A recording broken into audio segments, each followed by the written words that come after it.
Hey, good morning, everybody. Today we're going to be talking about sourcing, finding sources, and how to vet sources. So, through our years of liquidation and everything in the company, Ryan's been our primary buyer of all our loads and are basically creating connections and creating relationships with all the vendors that supply our business. So we're going to do kind of like a Q&A. I'm going to ask Ryan some questions as if I'm a new reseller, if I want to start reselling on Whatnot or other platforms, and I need product to resell. So first question, how do I even find a vendor? This is the million-dollar question.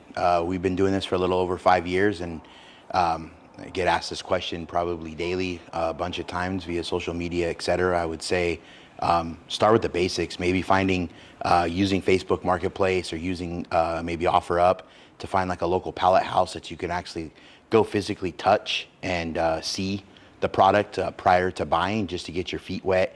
From there you can kind of branch off, as I did in one of our original videos, explaining how I started with one pallet of general merchandise from home, and I found one source and I stuck with that one source. I was very loyal with that one source, and built up my business at the time to where I was doing 5 pallets a week out of my own garage.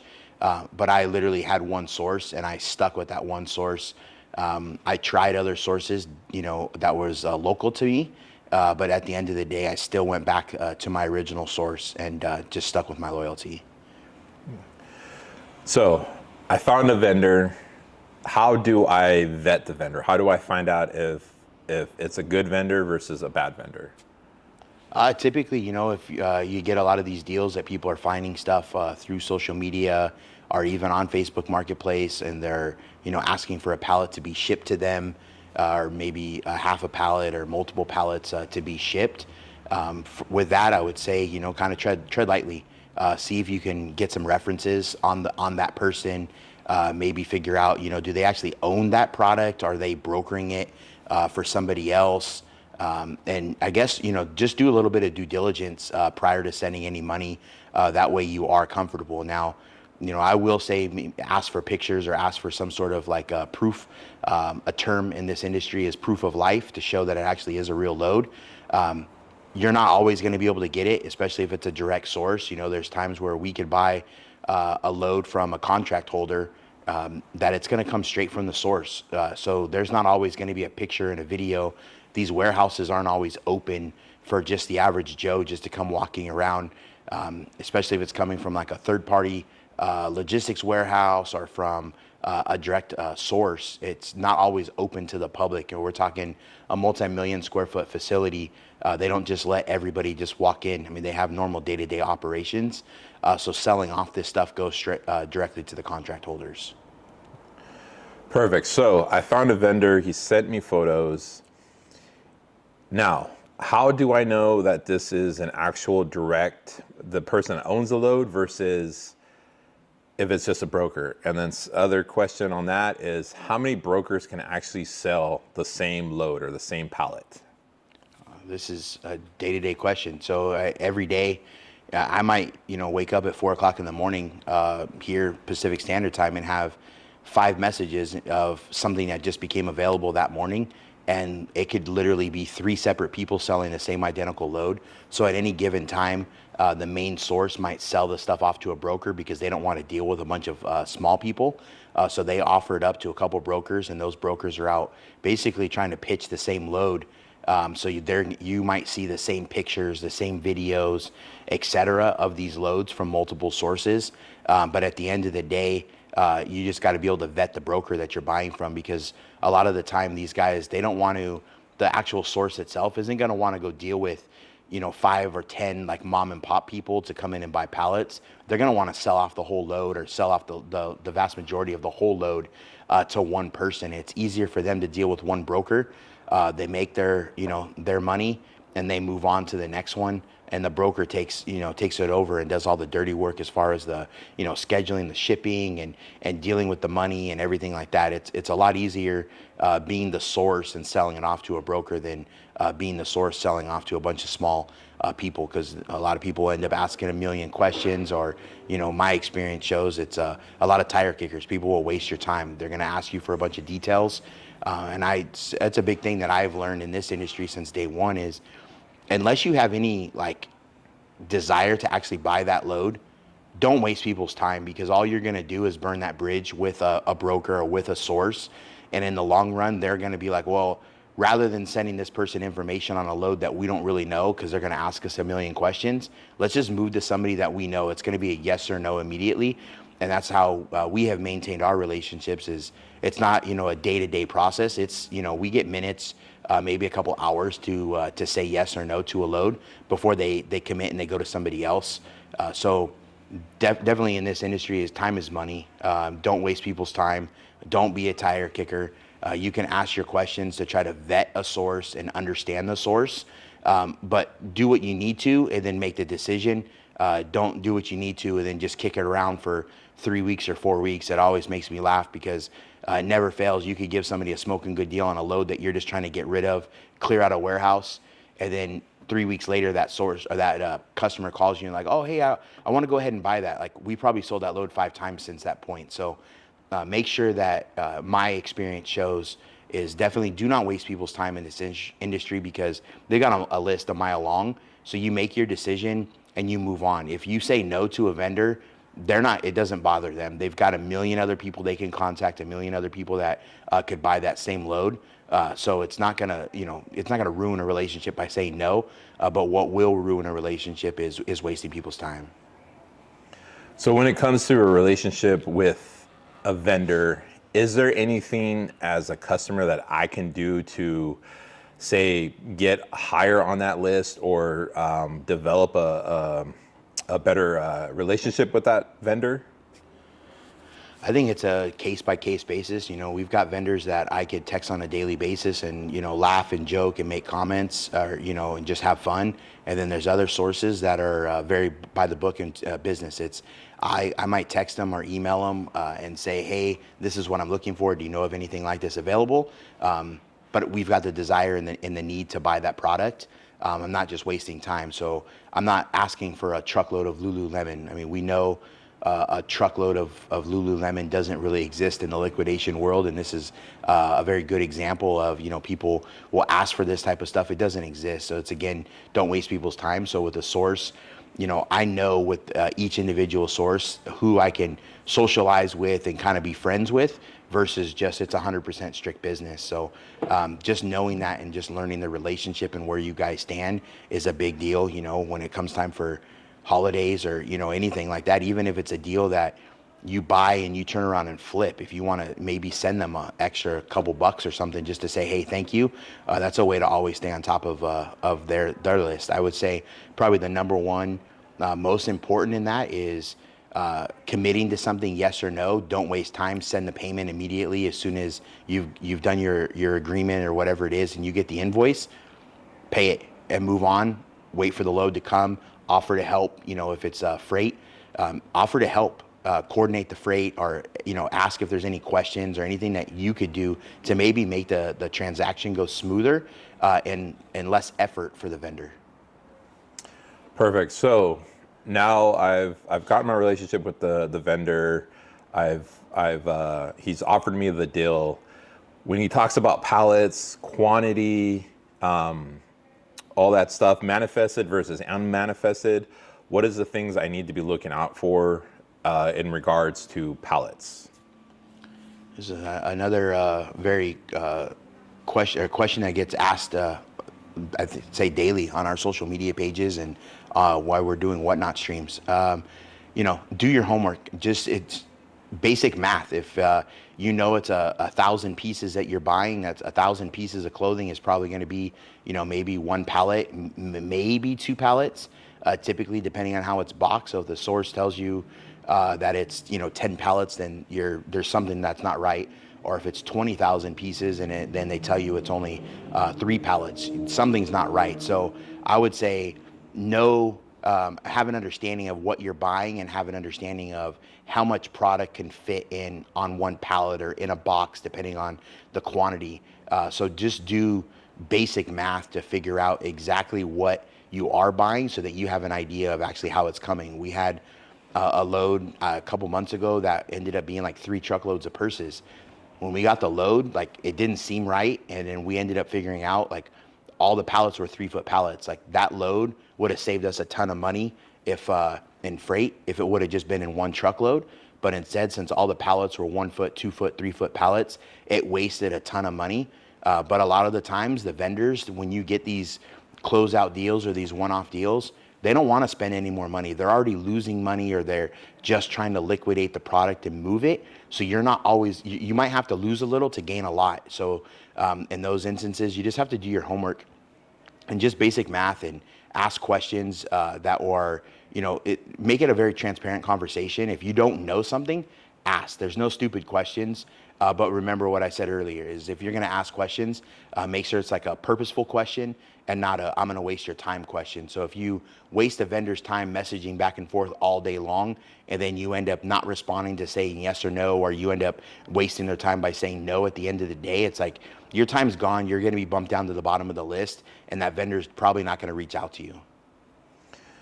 So we decided on the pallets. Now it comes down to payment. So what are the common options to pay a vendor? I would say most common in this industry is going to be sending wire transfers. I'd say more and more people are starting to accept like Zelle payments. If people are asking for Venmo or PayPal, I would be a little bit leery. Even though sending a wire transfer, once that money is gone, it's gone. You're not going to get it back. Maybe 1% of the time you might be able to get a wire transfer back, but once you send that money, it's gone. So know who you're paying and get an understanding. Make sure you do your homework on their banking information and make sure everything looks legit before you send a wire transfer. But these other sources, utilizing PayPal or Venmo or something to send, it's typically not going to be a accurate source if you're using those types of payments. Now, I know PayPal, you could do it with a credit card. So most bigger vendors aren't going to allow you to use PayPal unless it's some sort of a protected source. Some of the larger vendors, like we have our contract with Target is net 30 terms. So you have credit terms for those 30 days on that product to pay it back. So staying on top of that is also important. But that is another way that some people do business, is just based off of credit terms. But typically, again, to go back to that, is your majority of the time is going to be a wire transfer. Very seldom is it a cash deal. Perfect. So we got the load correct. We got the vendor relationship correct. Now it comes, we got the money correct. So now it comes to freight. What are the things I need to be looking for? What are the things I need to be asking? And also, what are the things I need to consider? Where do I live and where is the load located? That's typically one of the first things that I do is in calculating a whole price is getting a guesstimate on what freight is. Now that we've done this for 5 years, I've got a pretty good understanding of how much freight is, typically state to state. So if we buy something on the East Coast, we typically know it's going to be a $2,500 or $3,500 invoice just on freight. So we work with one freight broker. It's a lot easier that way. You pay a couple extra bucks to deal with a freight broker, but at the end of the day, the freight broker has saved Jose and I so much time, so much energy. The freight broker does all the work. They get the freight booked. They'll reach out to the vendor to get it scheduled for a dock time or your appointment time to get it picked up. As far as like getting updates on the ETA on when it's going to arrive, they do all that work. You don't have to track it down. So for me, and our decisions that we have made on this side is time is money. Tracking down and worrying about, contacting a freight company to understand, oh, hey, what time is it going to be here? You're going to just spend so much time on the phone or via email or via text to chase it down. It's not going to be worth it at the end of the day. So finding a freight broker that's very knowledgeable in the industry, understanding how this industry works is even another big bonus. So again, we pay a little bit more, but to us, it's a premium service. So understanding before you commit to a load, if you're buying 1,000 pieces and you're shipping it coast to coast, chances are it's probably not going to be worth your time to bring that one pallet from one coast to the other coast. Just based on the cost per piece is going to go up significantly. So you always want to try to maximize the dollar. So if it's 3 pallets or 4 pallets, you need to understand, and talk to your freight broker. It might be cheaper to be a half of a box truck or a full box truck. So you might want to try to buy some other product just to maximize that dollar and lower your cost per piece with your freight costs. All right, perfect. So had freight scheduled, all that stuff is taken care of. Now, here's a big question. Through this whole transaction and through your experience from buying from multiple vendors, what are the red flags so I don't lose my money and I can grow my business?